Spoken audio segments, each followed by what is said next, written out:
Hello everybody, we are here for our second episode of the Chem Talk, and in the Chem Talk podcast we will talk about chemical logistics, general chemical topics, and try to see how we can change the world and influence whatever we can influence from our little Dubai here in the UAE.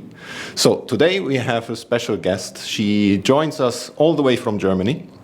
She's actually our head of responsibility in the TALKE group, one of our shareholders, and started around 1.5 years ago to work in this position. And we will now start listening to her, all her insights and what she has learned over her career and now tries to do in the TALKE world for chemical logistics. So welcome, Sonja.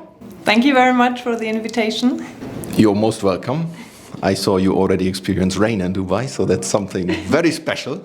Yes, we made it only for you. Really surprised.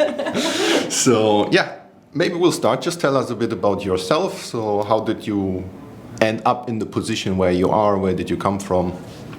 Yeah, thank you, Markus. As you mentioned before, I started last year in June at the TALKE group, and before that I was working for a strategic and communication company, and I was mainly responsible for financial and sustainability reportings.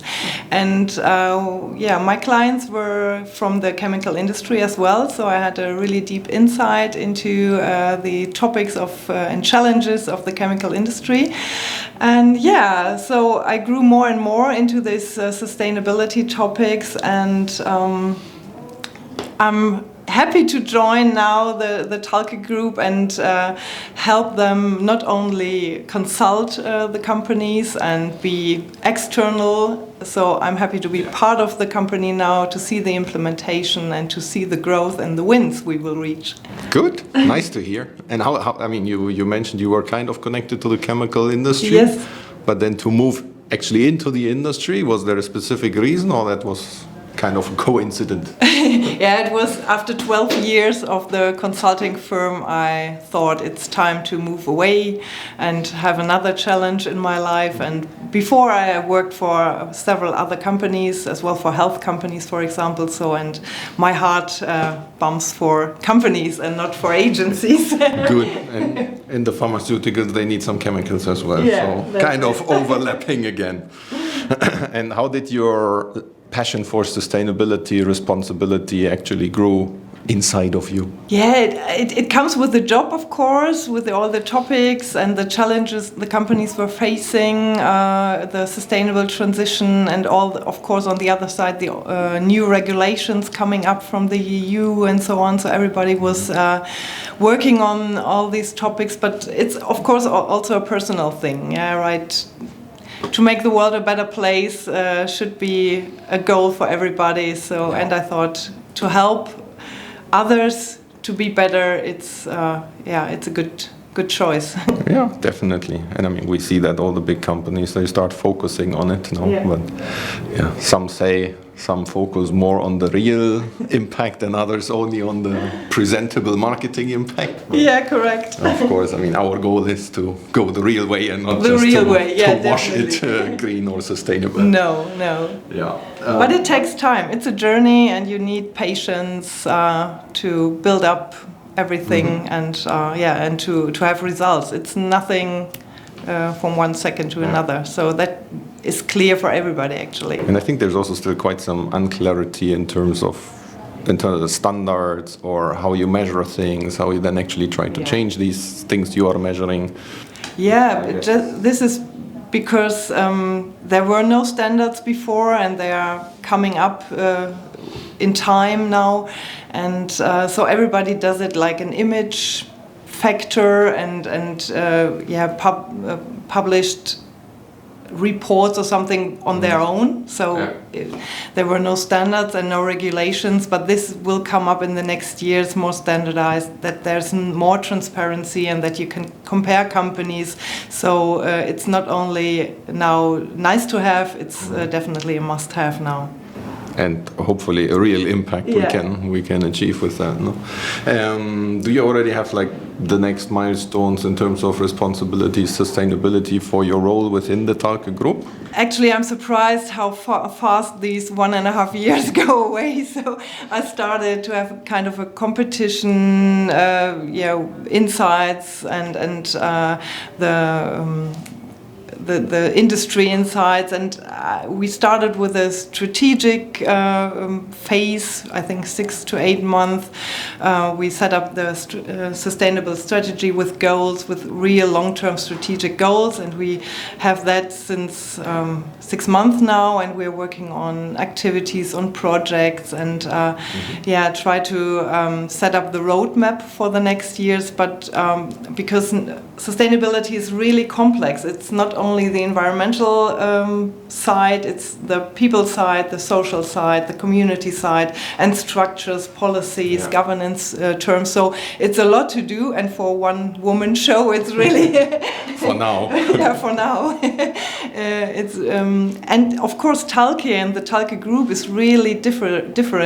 The regional characteristics. So I try to put that all together and make a sustainability management out of it, and that everybody can support this easily in their region. So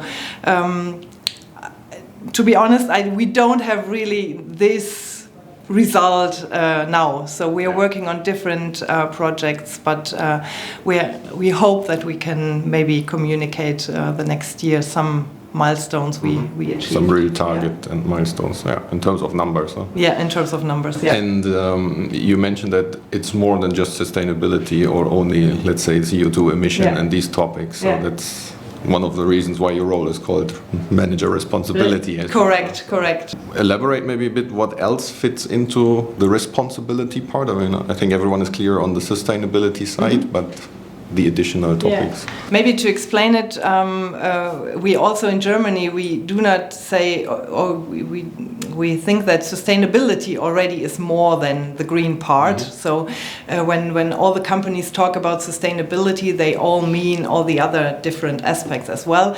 But in social, for example, the social side means your own employees, your own workforce, in terms of safety, in terms of conditions, in terms of well-being, mental health, and so on, but also the supply chain, that you cooperate with them, that you choose the right suppliers who also look at their people and be aware of the good stuff, and the community. What are you doing apart from your core business for the community you live in, you work in?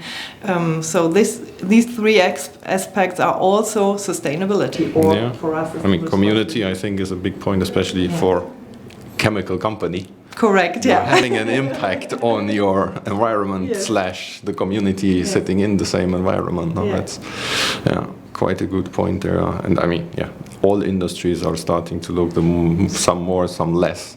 Did you face anything like, I mean, the chemical industry is sometimes seen as the industry which has to do a lot more work in this than maybe some others. But is that the feeling you have as well, or it's really just a cliche kind of? No, I don't think so. It's on the one hand, it's the old economy, so, and they really have to do this transition maybe faster than others because they're really long working in this old economy style.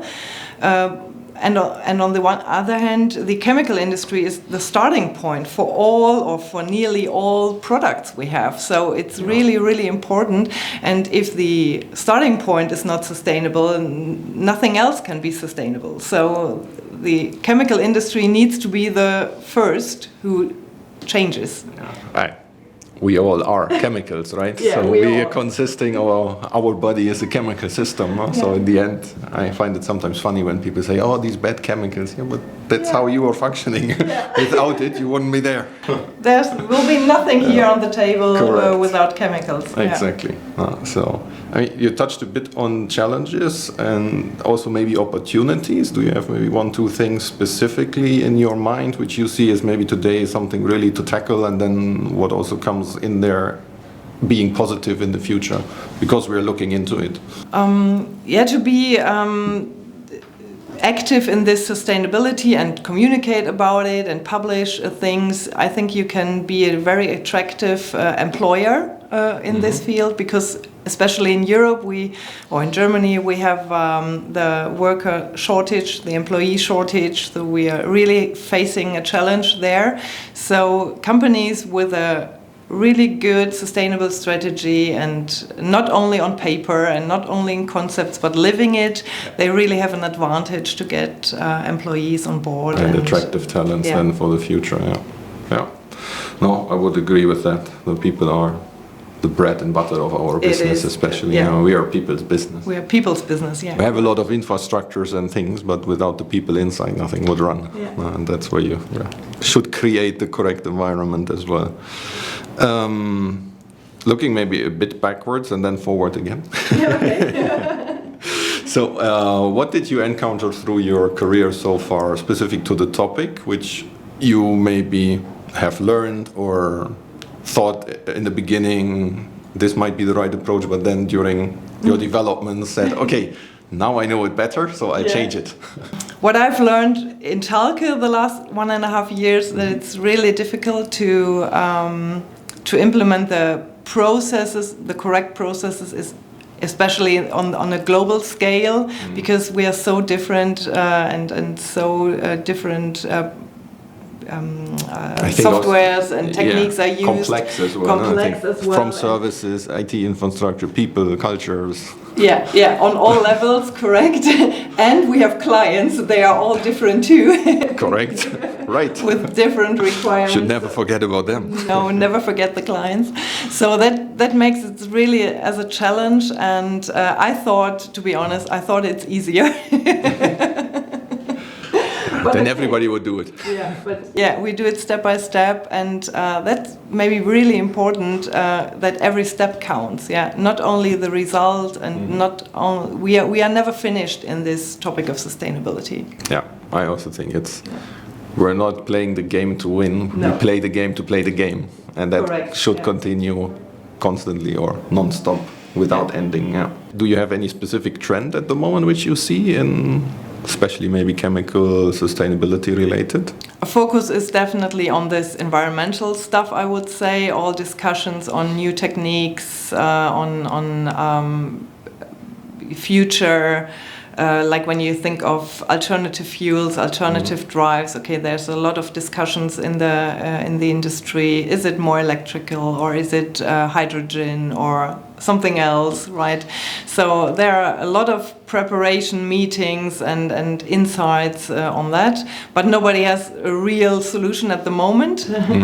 Maybe the other one is on the Operation Clean Sweep, which is really important, the lost pellets, and there's a real big focus on from client side on that we all do that correct, and with a lot of security on not letting them into the environment. I think that's maybe the two parts were really important.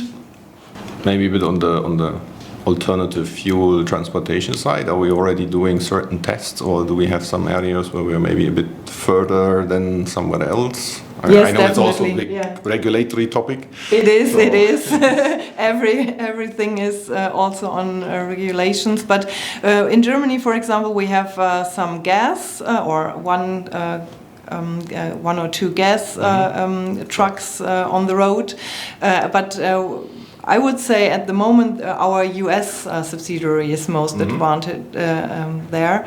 They made a lot of tests with hydrogen and also with electrical, so they are really advanced and talking to the manufacturers and get the best idea what could be the solution for them. But it's we will not find the one-fits-all solution. So every subsidiary, every region will find their own way to use the alternative stuff. Maybe alternative fuel as a bridge solution for a few years. but we cannot say, okay, this is the one and only. We focus only on this and then do it till the end, so to say. That's not really the approach That's not realistic. to go. That's not realistic. It comes also with different distances and, as you said, correct. geographies which require different solutions. So long hole, short hole moves. There it starts. And you never know what the technology will do. If we suddenly develop certain other fuels or maybe battery developments that they can last a lot longer. And the main challenge for electricity is, for the electrical version, is the infrastructure. So it's not only that the trucks are not available, there's no charger and no infrastructure to do this. So it's a lot of work. But I think the ambition is very good, it's very high, and we need more speed on that. But realistically, it takes a few years until the first are on the road. Let's hope it won't take too long, so that we can help to change something on the planet. Hopefully. If we one day have zero emission transportation and warehousing and whatever we do in operations, who knows? Who knows, And when that will be.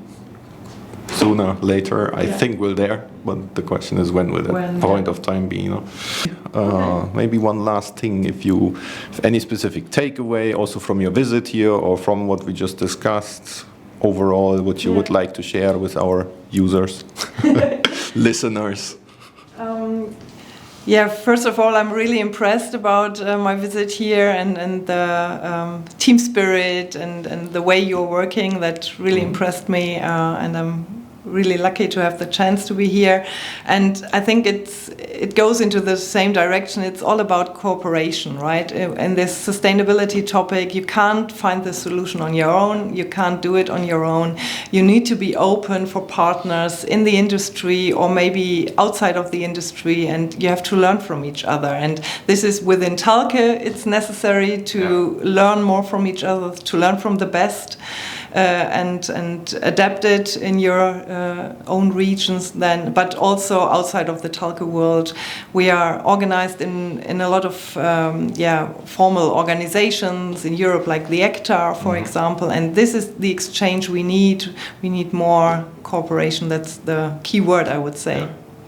You don't win with competition, you win with collaboration. Correct.